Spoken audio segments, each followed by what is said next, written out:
This channel does not promote any violent, harmful, or illegal activities. All content provided by this channel is meant for an educational purpose only. শুরুতে PCR কে বলবো দিনের সবথেকে বড় খবরটা big ওয়ালে play করার জন্য। এই মুহূর্তের সবথেকে বড় খবর, বাংলা সহ এনুমারেশন ফর্ম জমা দেওয়ার সময়সীমা আরো 7 দিন বাড়লো। এই মুহূর্তের সবথেকে বড় খবর, 11 ডিসেম্বর পর্যন্ত এবার এনুমারেশন ফর্ম জমা দেওয়া যাবে। 7 দিন পিছিয়ে গেল এসআইআর এর সময়সীমা। এই মুহূর্তের সবথেকে বড় খবর, শুধু বাংলা নয়, বাংলা সহ আরো যে রাজ্যে এসআইআর লাগু হয়েছে সব রাজ্য এবং কেন্দ্রশাসিত অঞ্চলেই এনুমারেশন ফর্ম জমা দেওয়ার দিন আরো 7 দিন বাড়লো। 11 ডিসেম্বর পর্যন্ত জমা দেওয়া যাবে এনুমারেশন ফর্ম। পাশাপাশি পিছিয়ে গেল খসড়া ভোটার তালিকা প্রকাশের দিনও। 7 দিন পিছিয়ে এবার 9 ডিসেম্বরের বদলে 16 ডিসেম্বর প্রকাশিত হবে খসড়া তালিকা। তার মানে গোটা প্রক্রিয়াটাই পিছিয়ে গেল 7 দিন। এর ফলে 7ই ফেব্রুয়ারি বদলে চূড়ান্ত ভোটার তালিকা প্রকাশিত হবে 14ই ফেব্রুয়ারি। বাংলা সহ 9 রাজ্য এবং 3 কেন্দ্রশাসিত অঞ্চলেই এসআইআর এর যে সময়সীমা, এসআইআর প্রক্রিয়া যেটা চলছিল তার মেয়াদ আরো 7 দিন বাড়লো। এই মুহূর্তের সব থেকে বড় খবর, আজ দিনের জন্য বাংলার জন্য সব থেকে বড় খবর তো বটেই, রাজ্যে এনুমারেশন ফর্ম জমা দেওয়ার সময়সীমা আরো 7 দিন বাড়লো। আমাদের প্রতিনিধি সুমন মহাপাত্র এই মুহূর্তে রয়েছেন আমাদের সঙ্গে, সরাসরি সুমনের কাছে চলে যাব। সুমন, যারা এই মুহূর্তে টেলিভিশন দেখছেন, যারা এতদিন পর্যন্ত বাড়ি থেকে বিভিন্ন রকম নথি সংগ্রহ করছিলেন এনুমারেশন ফর্ম জমা দেওয়ার জন্য, সেই সমস্ত ভোটার এবং যে বিএলওরা এই গোটা প্রক্রিয়ার সঙ্গে যুক্ত ছিলেন, দুপক্ষের কাছেই কি একটা স্বস্তির খবর এটা? দেখো, খুব পরিষ্কার করে কয়েকটা কথা বলে দিই যে 11ই ডিসেম্বর পর্যন্ত এই এনিউমারেশন পিরিয়ড চলবে। ততদিন পর্যন্ত বিএলওরা ডিজিটাইজেশনের কাজ করতে পারবেন এবং এনিউমারেশন ফর্মের যে কাজ তা চলবে। তারপর 12 তারিখ থেকে 15 তারিখ পর্যন্ত আপডেট করা হবে এগুলোকে ব্যাকহ্যান্ডে। 16ই ডিসেম্বর কিন্তু খসড়া তালিকা প্রকাশ হবে। সেদিন কিন্তু দেখা যাবে খসড়া তালিকায় সাধারণ যারা মানুষ তাদের নাম আছে কি নেই তারা নিশ্চিত হতে পারবেন। তারপর একাধিক কাজ চলবে। 16ই ডিসেম্বরের পরে বিভিন্ন কমপ্লেন এবং ক্লেমস, অর্থাৎ রাজনৈতিক দলগুলো যে অভিযোগ জানাবে, সাধারণ মানুষ যে অভিযোগ জানাবে, সেগুলোকে এক জায়গায় এনে খতিয়ে দেখা হবে। হিয়ারিং পর্ব চলবে। তারপর অবশেষে 14ই ফেব্রুয়ারি পূর্ণাঙ্গ তালিকা প্রকাশ করবে ইলেকশন কমিশন। অর্থাৎ পুরো প্রসেসটা 7 দিন করে সময় বাড়লো, মেয়াদ বাড়লো বলা চলে। ইনিশিয়ালি ঠিক হয়েছিল যে 4 তারিখের মধ্যে এই এনুমারেশন পিরিয়ড শেষ হয়ে যাবে, সেটা 11 তারিখ হলো। যে ড্রাফট খসড়া ভোটার তালিকা, যেটা দিয়ে কিন্তু অনেকটা ডিপেন্ড করছে, কারণ তার উপরে দেখতে হবে সেই খসড়া ভোটার তালিকায় আপনার নাম থাকলো কি থাকলো না। সেই খসড়া ভোটার তালিকা 16ই ডিসেম্বর বেরোবে। একাধিক রাজ্যে ডিজিটাইজেশনের সমস্যা রয়েছে।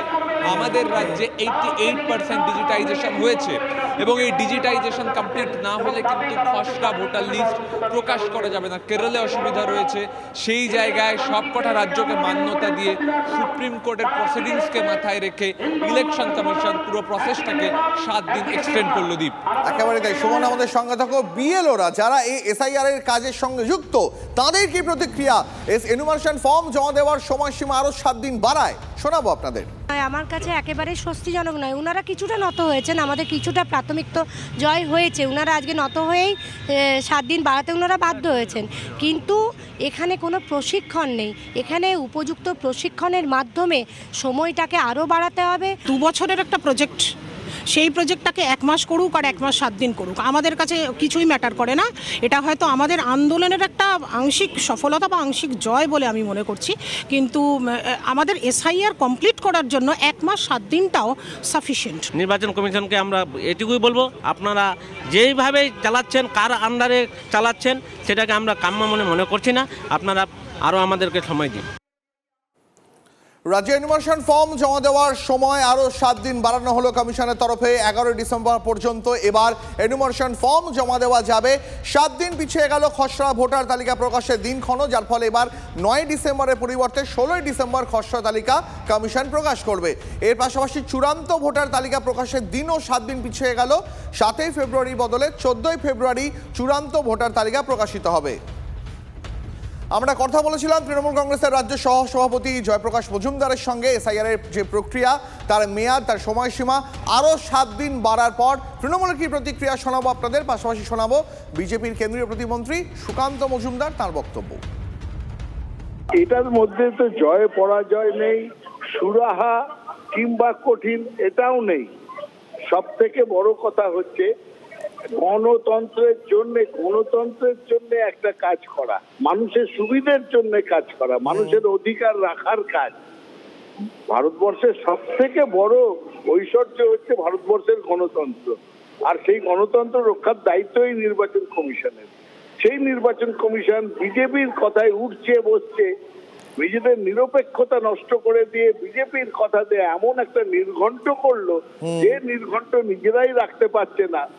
সব সময় তাদের সময় পরিবর্তন করতে হলো, নিয়ম পরিবর্তন করতে হলো, চরম অপ্রস্তুত অবস্থা সেটা প্রকাশ করে দিল এবং একটা ভয়ের পরিবেশ তৈরি করলো। 35 জন লোকের প্রাণ পশ্চিমবঙ্গেই চলে গেল।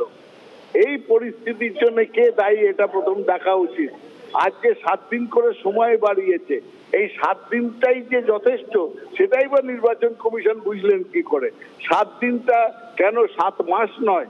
আচ্ছা, সামনে নির্বাচন যদি থাকে, নির্বাচন 2025-এর মতন 2026-এর সামারি রিভিশন করে নিশ্চয়ই নির্বাচন করা যায়। 2024-এর লোকসভা নির্বাচন হয়েছে যখন, তখন সামারি রিভিশনের মাধ্যমে যে ভোটার লিস্ট হয়েছিল তার উপরে হয়েছে, নরেন্দ্র মোদী প্রধানমন্ত্রী হয়েছেন। সেই নির্বাচন যদি ভ্যালিড হয়ে থাকে, যথার্থ হয়ে থাকে, নির্বাচন কমিশন যদি মনে করেন নরেন্দ্র মোদীর নির্বাচনটা ঠিক ছিল, তাহলে এইখানে এই বিধানসভাও তো এই সামারি রিভিশনের মধ্যে দিয়ে করা যেত।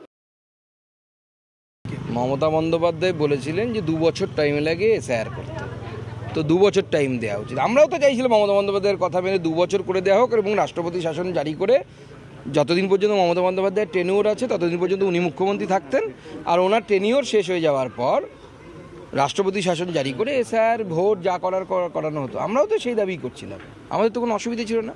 তবে উনি 2 বছর চেয়েছিলেন, 1 সপ্তাহ বেড়েছে। এটাকে কতটা ওনারা মানবেন সেটা ওনাদের ব্যাপার, আমাদের অসুবিধা নেই।